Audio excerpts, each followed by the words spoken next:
Hey guys, Layne Norton here with Paul Rivelia at Super Training Gym. We're going to do a demo for deadlifts, talk about some of the key points that we look for and we use when we set up on deadlift, and how you can apply it to your training.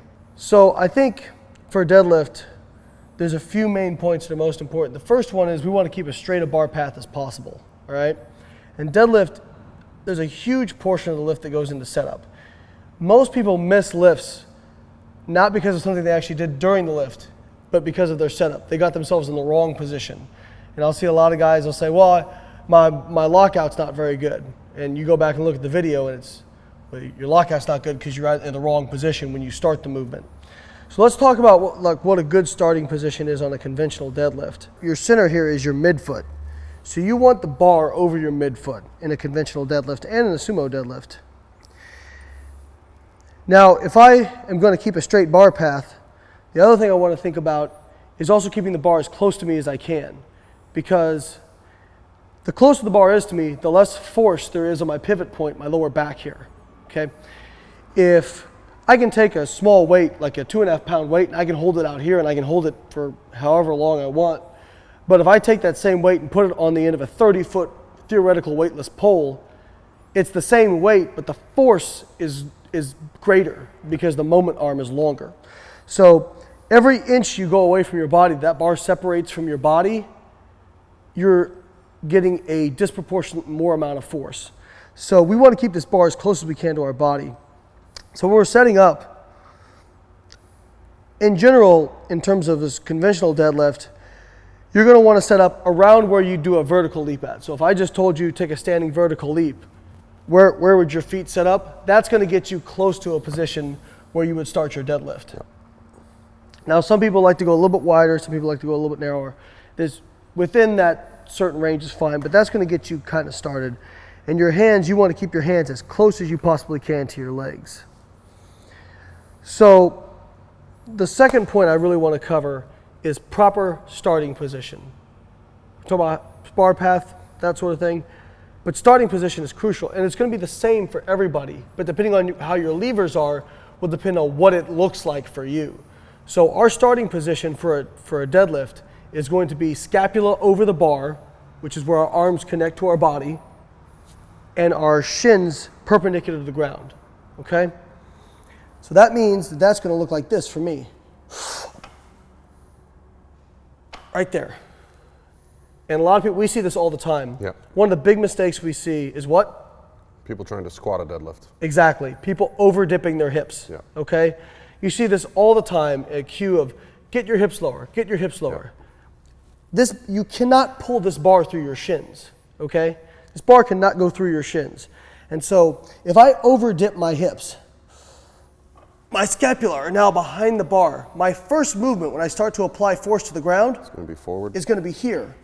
And so now I've got the bar coming up, but my momentum is carrying me forward. That's going to be a big problem, you know? So, and that usually leads to people locking out their knees too fast and having a really hard time with a lockout because they can't pull it back in. So you look at anybody who really tries to dip their hips low, they always start with a counter movement forward. Yeah. So instead of doing that, why don't we put ourselves in the proper position to pull? So you want to get your hips as low as you possibly can, but that's going to look different for everybody. So if you look at me here, I start with my hips decently high, but if you take somebody like Paul, who's 6'3", super long, his hips are going to be even higher in his starting position. Right there. That's his starting position right there. So you can see. Go down again, Paul. And I bend at the waist to get the bar. I don't squat to get the bar. Yeah, don't squat down because when you squat down, your shins will actually push the bar away from you. So here, scapula directly over the bar, midfoot, straight line, right there. And you see his shins are perpendicular. So what I want to do is get us in the proper position right from the beginning, that there's minimal excessive movement. Yeah. Okay, we want a quiet bar. That position is here. Now it's okay if you want to start, like with, for example, some people start with their hips a little bit high and drop into it a little bit. That's okay. Whatever cues you to get in the right position, but our starting position when we start to exert force to the ground should be the same. And repeat the same process from warm up to your heaviest sets. Absolutely. You want to every time go through the same steps. You treat lightweight like it's heavy, you'll treat heavyweight like it's light. You treat lightweight like it's heavy, you'll treat heavyweight like it's light. So we've talked about what position we want to get into. Scapula over the bar over midfoot, shins perpendicular. To actually apply force down, before we're going to do anything with our legs, we need to take the slack out of this bar, okay? If we just pull with this bar dead like this, what's the first thing that happens? My shins separate, right? Because I see this even from high-level powerlifters. They'll leave pounds on the bar because they will just yank it. If I'm here and I just yank, even with lightweight, you can see that bar separate from me, okay? We want to use our lats to take the slack out of the bar and pull the bar into our shins. So I like to think about using the cue of trying to wrap the bar around your shin. So if I'm in position and I'm going to initiate the movement by trying to wrap the bar around my shins, you'll see my lats engage and you'll hear the click of the bar as the slack comes out of it. Right there. So once I'm in that position, I'm ready to pull. Yep. Okay? Now some guys, Paul, you used to kind of like to roll the bar into your shin. You don't do that so much anymore. I did. I got away from that because it's hard to repeat that as the weight increases. It's hard to get the same momentum off of 300 pounds that you get off 500 pounds. Right. So you want to be able to repeat the same steps every way, all the way up to your heavy sets. Right. So, it's not that rolling the bar is some kind of magic thing. No. What it is they're getting their lats tight because they're having to use their lats to roll that bar, and that's taking the slack out of the bar. And if that works for you, for me for a while it worked for me because I would apply tension to the bar as I was rolling it, and then when I felt it in the right position, I would come up. Exactly. I've learned how to not have to do that rolling step. So the cue I actually use is I'll start with my hips high and think about trying to pull myself down to the bar. That's what I use now. And when my shins touch the bar, then I apply force. Yep. So if I'm here, I'll have my shins a little bit away from the bar. And this just works for me. Different cues can work for different people. Some people really like to wrap the bar cue. But if I'm here, I will just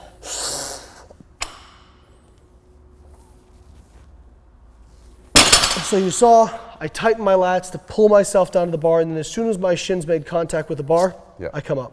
The lats are actually bracing the spine as well. So it's not just about keeping the bar on your shins, but it's actually bracing your spine and keeping your core stable. Yeah. So a lot of people don't think of the lats as spinal stabilizers, but they are. Well, it also, again, makes for a quieter bar, which helps. So then that leads us to bracing the core, which is one of the most critical things. Yes. We hear the cue a lot of arch your lower back, arch your lower back. You can arch your lower back as much as you want. If you don't brace your core, you're gonna have spinal flexion. Yeah, and that's a dangerous cue in my mind because arching your back is not the right cue. You want a straight back, or you want a stable back. Spine neutral. Yes, exactly. Spine neutral. So you'll see when Layne gets into position, his spine is neutral. How forward you lean doesn't matter. It's if your spine is neutral during that lifting portion that you'll be safest. Correct. And so what we want to think about, it's very similar to on squat. We're going to take a deep breath in, press our tongue against the roof of our mouth, called the Valsalva maneuver, and drive our core out as hard as we can. And that's going to stabilize the back. This is what stabilizes your spine. This is what protects your lower back, is your core, okay? When I'm down here, my path of least resistance is to do this. Is to just let my hips come up and let my spine lose neutrality. The core allows you to transplant the power from the floor to your upper body to get the bar moving. Right. So you'd want to be very tight here. So putting it all together as we're ready to pull, if we have bar over our midfoot, shins are perpendicular, slacks out of the bar, take a deep breath and brace. If we look at this position here, this actually looks a lot like what a leg press looks like, okay? If you guys, I like to use this cue. If you think about how a leg press is, when I'm here, this is kind of how you feel on a leg press. You've got your legs up against your stomach, you're bracing, you've got your arms here. So I think once we're in that position, I usually give the cue on conventional deadlift of simply press the floor away from you. So from here, once I go through my checklist, take a deep breath in, tighten my lats, and then press the floor away from me.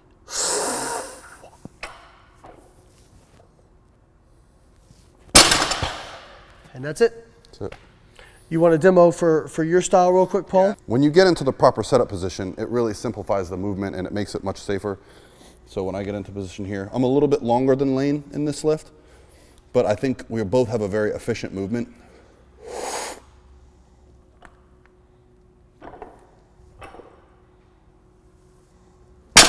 Spine neutral, straight bar path, braced, and glutes fired and flexed at the end.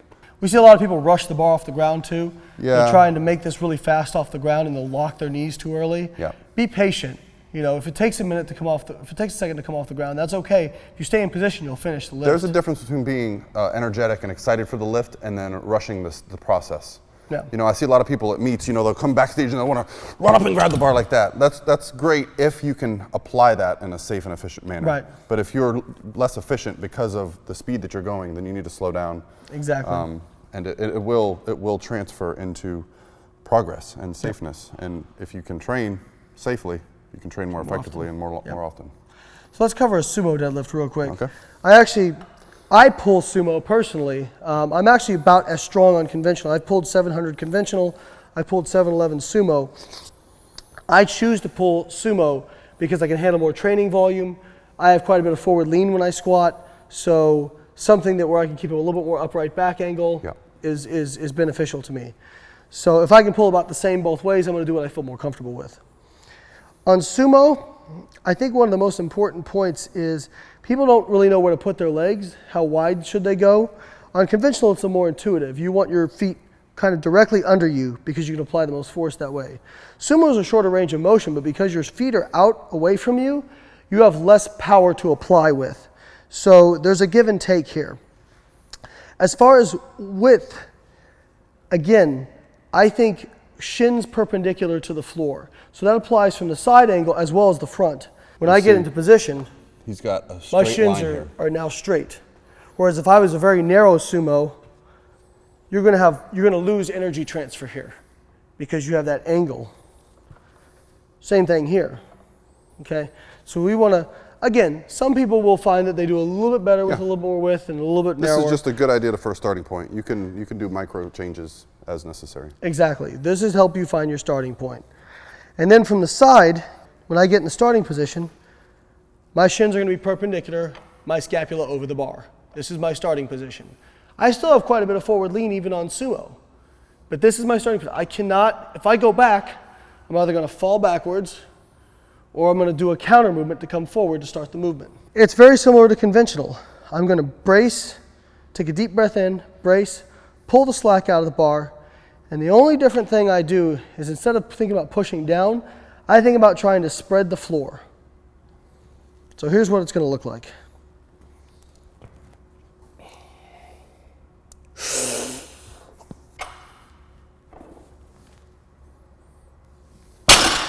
And if you do it right, whenever you hit a movement right, it's going to look like a shorter movement, right?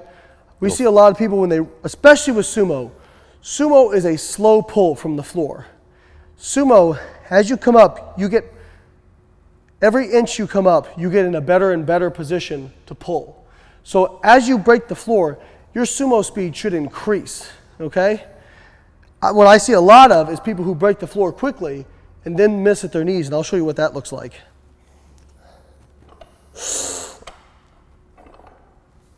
And then they have trouble locking out at the top. Why? Well, on a conventional, if you lock your knees too early, you've still got your feet directly under you. You've still got a base of power that a lot of times you can muscle through and finish the movement. Out here, if I lock my knees too early, this bar is here, my feet are no longer under me, I've got no chance to finish with heavy weight. So sumo should be a slow pull off the ground. You must stay in position, you must keep the bar next to your shin, and you're never going to lock your knees last, but I always try to think about wanting to lock my knees last. Because if I do that, we showed the wrong way to do it, but if I'm here, even if it's slow off the ground, if I'm here, there's no problem for me to finish. Pick the weight, I can finish it. And this is why I think a lot of times people do the wrong things when they miss lifts. So people will lock their knees too early, rush the bar off the ground, and they're slow at lockout, and they'll say, well, I need to do block pulls. Right. right? And what they'll do is they'll get in a rack, they'll put it just under their knee, put the bar right next to their shin, and they'll rack pull. And they'll go, I don't understand, I can rack pull 800 pounds. Right. Why can't I deadlift 650? Because they're in a right position for that. Because the difference is when you're trying to pull that 650, the bar, when you get to this position, the bar is not next to your knee, it's out here. And you've got no chance. There's proportionately more force. Yep. Whereas when you're in that rack, you get the bar right up next to your knee, boom. So why not put ourselves in that position right from the beginning, and then you will be able to finish that lift. Why don't you talk about descending to get the bar? Because I know when people switch to sumo, that's an immediate concern is, you know, how do I bend over? Do I descend naturally? You know, there's a few different ways you can do it. I like to think about pulling myself down to the bar. So just like I do in conventional. So I'll be here, I'll bend at the waist because I can get more air here than I can here. So I'll pull my breath in here, tighten my lats to pull myself down, and as soon as my shins touch, I'll start coming up. So I'll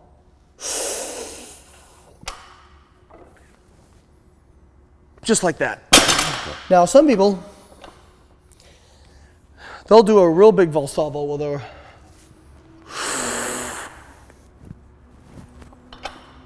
and then they'll kind of pull from there. I think that's fine.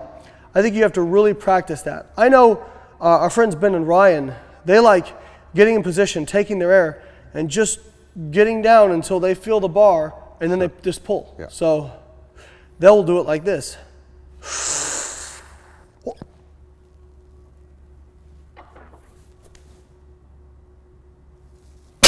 Just like that. I think any one of those is fine. Because if you look at it, the starting position is still the exact same. When they start to apply force, they're still in the exact same position. Paul played college baseball. And one of the things you'll see in baseball is a lot of guys have really weird stances, right? You remember Julio Franco? Yeah. He used to have the bat up here. Yeah, different there are guys who positions, have different feet positions. Completely open and completely closed stances. But when the pitch is being delivered and when they get in position, they're almost all ending up here. They're almost all in the same position. Most powerful position possible. Same with exactly. And so whatever funny business they're doing before is just a mental cue for them to get in the right position. And so for everybody, that's different. So if a cue works for you to get in that position where your shins are perpendicular, your scapular over the bar, and your lower back, and you've braced and you've pulled the slack out of the bar with your lats, whatever cue helps you get in that position is what you should use. You want to build a rhythm with the lift, and that rhythm is going to help you progress safely. And as Paul said, you repeat it over and over and over. Don't just rush through your warm-ups. Your warm-ups aren't just warm-ups, they are practice. That is when you're going to build this. That's when you're going to ingrain this. Because the first few times you pull, when you get heavy, you're just going to go back to the same damn stuff you used to. So really taking this seriously when you go through your warm-ups and taking the time to do it properly is going to make a big difference for you. Treat the lift like a skill. Don't treat it like you're just moving some weight. If every time you treat this just like a skill, like any other sport, like swinging a club or a bat, you'll ingrain it like second nature. That's it, guys. I hope our deadlift tutorial was helpful for you.